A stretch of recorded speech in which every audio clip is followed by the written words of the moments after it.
जाना जाता है। इस पावन धरा को कोटि कोटि नमन करते हुए आप सबका मैं अभिनंदन करता हूं, स्वागत करता हूं। बहनों और भाइयों, यहां फूलपुर लोकसभा क्षेत्र का फूलपुर विधानसभा क्षेत्र है और यहां पर भगवान प्रयागराज की असीम कृपा और मां गंगा की कृपा भूमि का क्षेत्र है। हम सब के लिए, हर सनातन धर्मावलंबी के लिए एक पावन तीर्थ के रूप में पूज्य क्षेत्र है। हर व्यक्ति की आस्था जुड़ी रहती है और यह वर्ष तो विशेष है क्योंकि 12 वर्ष में आने वाला महाकुंभ का आयोजन जनवरी 2025 में फिर से प्रयागराज में होने जा रहा है। जैसे प्रधानमंत्री मोदी जी ने यूनेस्को की सूची में लेकर के मानवता की अमूर्त सांस्कृतिक धरोहर के रूप में उसे मान्यता दिलाई है, ऐसी पावन धरा पर प्रयागराज महाकुंभ 2025 के ठीक पहले फूलपुर विधानसभा क्षेत्र का ये उपचुनाव आप सबसे अपील करने के लिए आज मुझे यहां लेकर के आई है। बहनों और भाइयों, आपने देखा होगा 10 वर्ष में भारत की तस्वीर और तकदीर बदली है। 7.5 वर्ष में उत्तर प्रदेश की तस्वीर और तकदीर बदलने के लिए बिना रुके, बिना झुके, बिना डिगे, बिना हटे ये डबल इंजन की सरकार कार्य की है। और अगर उत्तर प्रदेश का कायाकल्प हुआ है तो प्रयागराज भी उससे अछूता नहीं रहा। प्रयागराज में भी परिवर्तन देखने को मिला है। बहनों और भाइयों, याद करिए, कभी ये क्षेत्र, कभी उत्तर प्रदेश अराजकता और दंगों के लिए जाना जाता था, गुंडागिर्दी के लिए जाना जाता था, पहचान का संकट था। युवाओं के सामने, नौजवानों के सामने बेटी और बहन की इज्जत सुरक्षित नहीं थी। किसान आत्महत्या करने के लिए मजबूर होता था। व्यापारी असुरक्षित महसूस करता था। नौजवानों को नौकरी नहीं मिलती थी। नौकरी पहले ही नीलाम हो जाती थी।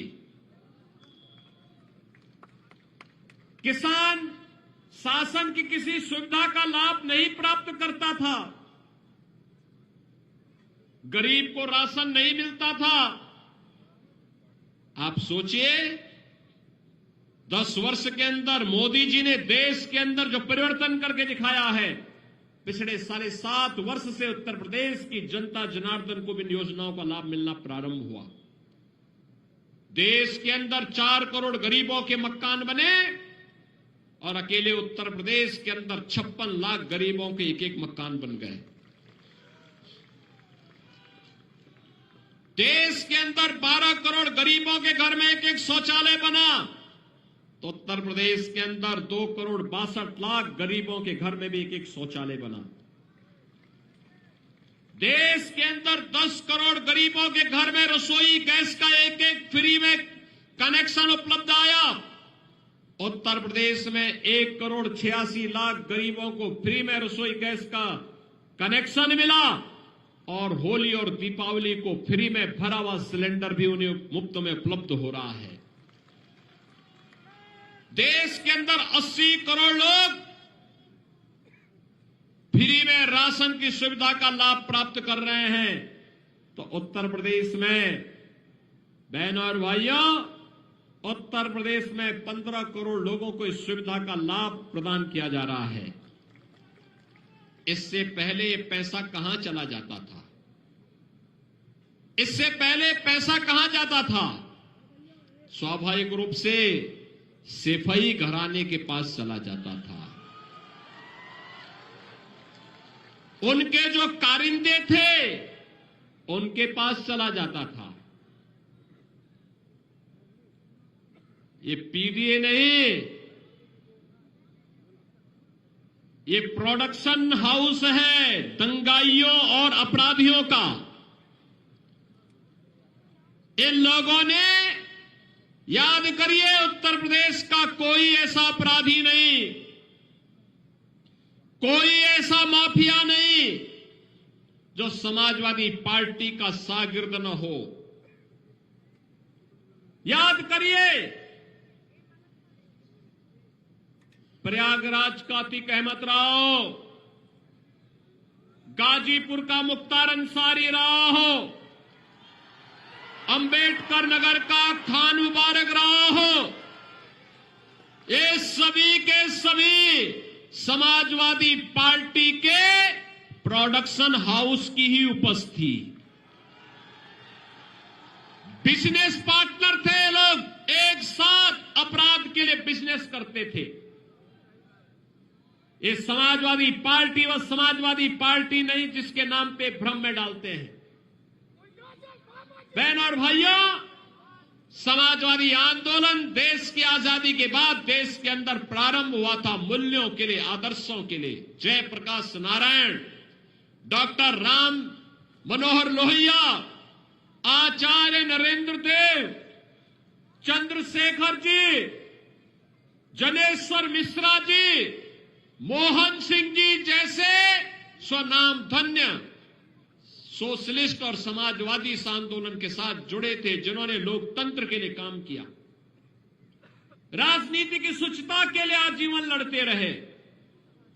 ये आज की समाजवादी पार्टी तो माफिया और अपराधियों का जमावड़ा भर रह गया है।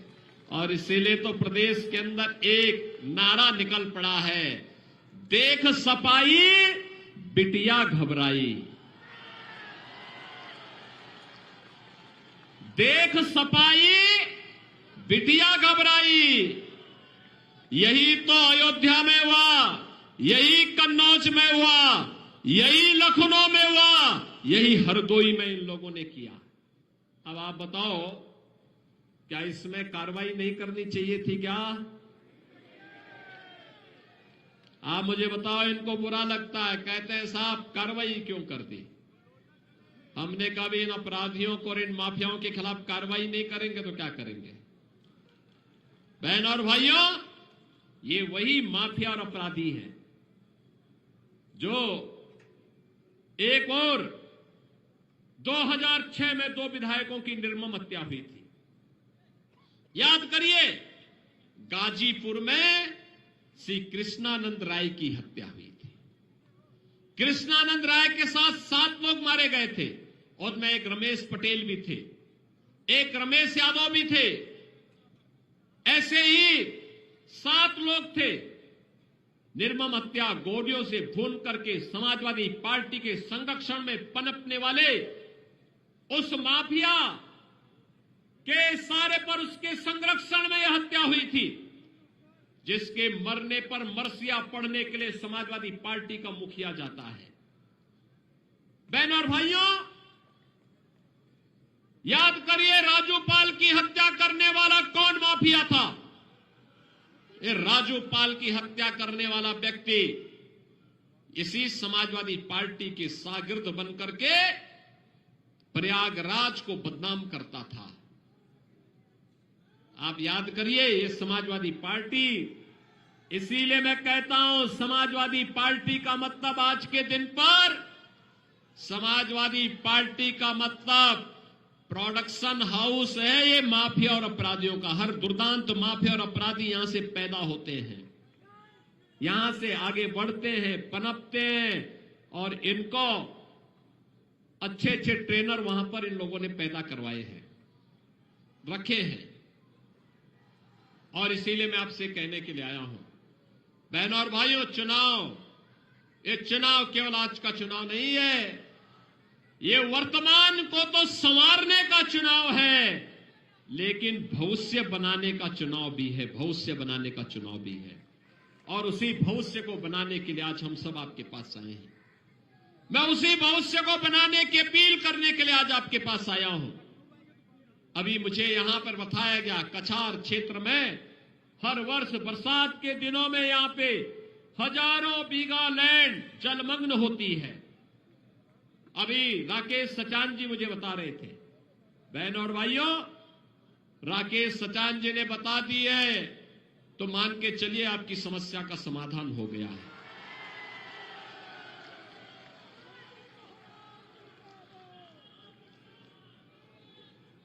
हम लोगों का यह मानना है, मोदी जी के नेतृत्व में हमने तो एक बात माना है कि सरकार का मतलब समाधान होता है, सरकार का मतलब समस्या नहीं होती। और सरकार को डूब मरना चाहिए जो सरकार गरीब की आवाज न सुनती हो, अन्नदाता किसान की आवाज न सुनती हो, युवा की आवाज न सुनती हो। सरकार का मतलब समस्या के सामने लाचार होना नहीं, सरकार का मतलब होता है समस्या को चुनौती के रूप में स्वीकार करके उसको हमेशा के लिए उखाड़ फेंको, समाधान का रास्ता निकालो। और उसी समाधान के लिए डबल इंजन की सरकार आपकी सेवा के लिए समर्पित भाव के साथ कार्य कर रही है। बहनों और भाइयों, प्रयागराज वासियों को तो पता ही है, प्रयागराज वासियों को तो पता ही है कुंभ 2019 कैसे हुआ था। 13 और 7 में भी कुंभ हुए थे, तब की दुर्व्यवस्था, तब की अराजकता किसी से छुपी हुई नहीं थी। और 2019 में प्रयागराज कुंभ क्या भव्य था, क्या दिव्य था। भव्यता, दिव्यता, सुरक्षा, सुव्यवस्था और स्वच्छता का जो मानक गढ़ा था प्रयागराज कुंभ, ये डबल इंजन सरकार की सोच है। प्रयागराज वैश्विक मंच पर छा गया था। उस समय मेरी टीम के हिस्से थे आज भी डिप्टी सीएम श्री केशव प्रसाद मौर्य जी, सिद्धार्थनाथ सिंह जी स्वास्थ्य मंत्री थे, नंदी जी हमारी सरकार के मंत्री आज भी है, श्रीमती रीता बहुगुणा जोशी जी, प्रोफेसर रीता बहुगुणा जोशी जी, सांसद के रूप में श्रीमती केसरी देवी पटेल जी, ये सभी लोग हमारे विधायक गणों में हर्षवर्धन वाजपेयी, और ये सभी लोग उस अभियान के साथ जुड़ करके इन्होंने प्रयागराज कुंभ को सफल बनाने के लिए अपनी पूरी ताकत लगाई थी। और प्रयागराज कुंभ एक नया मानक गढ़ा था। और बहनों और भाइयों, आज आप सबका मैं आह्वान करने के लिए यही आया हूं। प्रयागराज जब नई पहचान के साथ वैश्विक मंच पर लहराता हुआ दिखाई दे रहा है,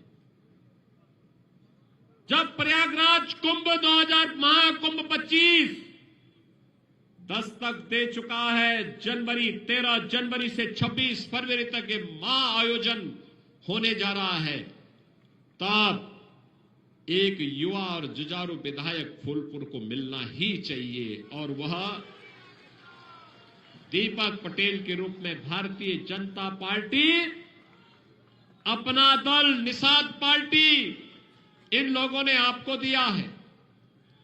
बहनों और भाइयों, समाजवादी पार्टी के वास्तविक चरित्र को देखना है तो देखिए अयोध्या में एक निषाद बेटी के साथ क्या व्यवहार किया था इन्होंने, कैसा व्यवहार किया था। कन्नौज में एक बेटी के साथ किस प्रकार का व्यवहार किया था।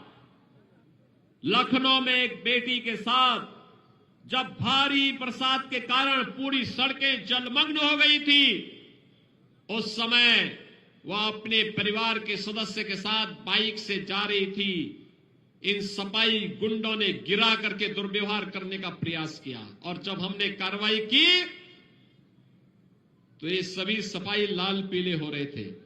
मैंने उनको तब कहा था, मैंने कहा लाल पीले मत होइए, याद रखना, बेटी और बहन की इज्जत के साथ खिलवाड़ करोगे तो जन्नत में तो जगह नहीं मिलेगी, लेकिन जहन्नुम जरूर पहुंचाने का काम कर देंगे।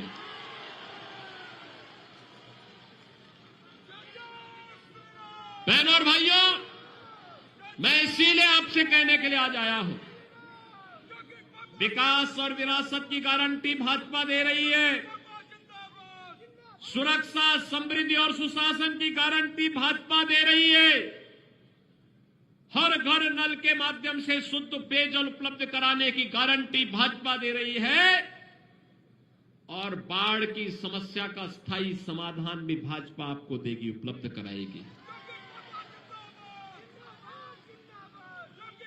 हमारी सरकार तो देश के लिए अपना बलिदान देने वाले उन शहीदों के प्रति भी नतमस्तक है, और हमारी सरकार ने निर्णय लिया, कोई जवान सेना में, अर्धसेना में, पुलिस बल में रह करके देश की सीमाओं की रक्षा करते हुए, आंतरिक सुरक्षा का पालन करते हुए अगर शहीद होता है तो उसको, उनके परिवार को 50 लाख रुपए और किसी एक सदस्य को हम नौकरी देंगे, हम लगातार दे रहे हैं। जो भी ऐसे परिवार होंगे, उनकी स्मृतियों को, उन शहीदों की स्मृतियों को बनाने का काम सरकार कर रही है, और ये हमारा दायित्व है। उन जवानों ने देश के लिए अपने आप को बलिदान किया है, उन्हें सम्मान मिलना ही चाहिए, और उसी के लिए आज मैं आपसे कहने के लिए आया हूं, ये केवल हमारे जनप्रतिनिधियों को, हमारे सांसद जी को, हमारे विधायक जी को, इन लोगों को आप अपना प्रस्ताव दीजिए, समाधान का रास्ता वे निकाल लेंगे। समस्या भाजपा के रहने पर समस्या नहीं रहती है, वो समाधान के निष्कर्ष पर पहुंचेगी, और इसी के लिए मैं आज आपके पास आया हूं, आपसे कहने के लिए। बहनों और भाइयों, 20 नवंबर को चुनाव होना है, और 20 नवंबर के इस चुनाव के लिए आप याद करिए, अभी 12 नवंबर को देवोत्थान एकादशी है, और 15 नवंबर को कार्तिक पूर्णिमा का स्नान है, गंगा स्नान। भारी संख्या में मां गंगा के आंचल में जाकर के श्रद्धालु स्नान करते हैं।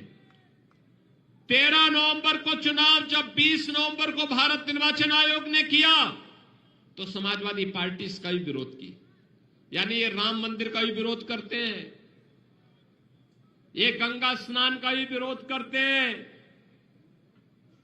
ये हिंदू अस्मिता के साथ खिलवाड़ करते हैं, बेटी और बहन की इज्जत का इन्हें कोई मतलब नहीं, नौजवानों के भविष्य के साथ ये लोग खिलवाड़ करने वाले लोग हैं। आज हम सरकारी नौकरी नौजवान को दे रहे हैं, आज उत्तर प्रदेश में सुरक्षा का बेहतरीन वातावरण बनने के कारण उत्तर प्रदेश के अंदर निवेश आ रहा है, नौजवान को अपने गांव, अपने जनपद में ही नौकरी भी प्राप्त हो रही है। तो समाजवादी पार्टी को यह अच्छा नहीं लग रहा है। बहनों और भाइयों, सपा हो या बसपा, कांग्रेस हो या फिर इनका इंडी गठबंधन, ये सब एक ही थैले के चट्टे बट्टे हैं। याद रखना, ये लोग राष्ट्रीय अस्मिता के साथ खिलवाड़ करने वाले लोग हैं। ये लोग राष्ट्रीय अस्मिता के साथ खिलवाड़ करने वाले लोग हैं। ये कांग्रेस और समाजवादी पार्टी ने तो बाबा साहब भीमराव अंबेडकर का भी अपमान किया था। याद करिए, इन लोगों ने लौह पुरुष सरदार वल्लभ भाई पटेल का भी सम्मान नहीं किया। ये लोग देश के अंदर आतंकवाद भड़काने का काम कर रहे हैं। अभी हाल ही में आपने देखा होगा, जम्मू कश्मीर विधानसभा ने एक प्रस्ताव पारित किया है, कश्मीर में धारा 370 फिर से बहाल करने का। बहनों और भाइयों, कश्मीर में धारा 370 का मतलब आतंकवाद की वापसी। भारत, नया भारत मोदी जी के नेतृत्व में इसको कतई स्वीकार करने को तैयार नहीं है। और हमने तय कर लिया है, भारतीय जनता पार्टी ने तय कर लिया है कि धारा 370 एक बार दफन की जा चुकी है, अब दोबारा भारत के अंदर, कश्मीर के अंदर उसको लागू नहीं होने देंगे। एक देश में एक प्रधान, एक विधान और एक निशान, यही चलेगा, यही चलेगा। इस भाव के साथ आज हम कार्य कर रहे हैं। मैं पूछना चाहता हूं इंडी गठबंधन के सपा और कांग्रेस से,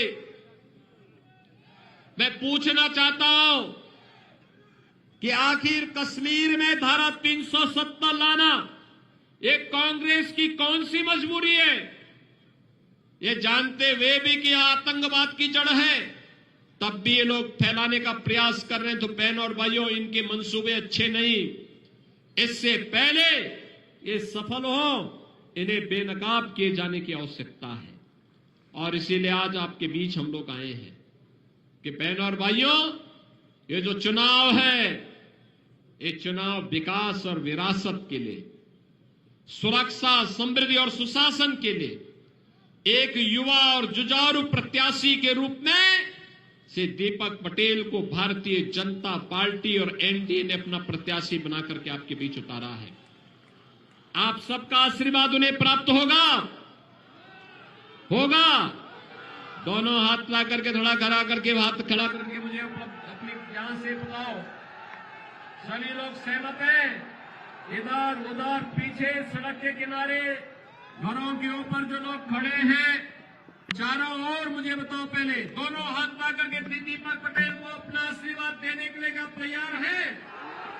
फूलपुर से विधायक चुनाव जिता करके भेजेंगे। बहनों और भाइयों, अगर आप उन्हें चुनाव जिता करके भेजने के लिए तत्पर हैं, तो विकास और सुरक्षा की गारंटी ने डबल इंजन की सरकार की है। मेरे साथ बोलेंगे फिर दोनों हाथ ला करके, भारत माता की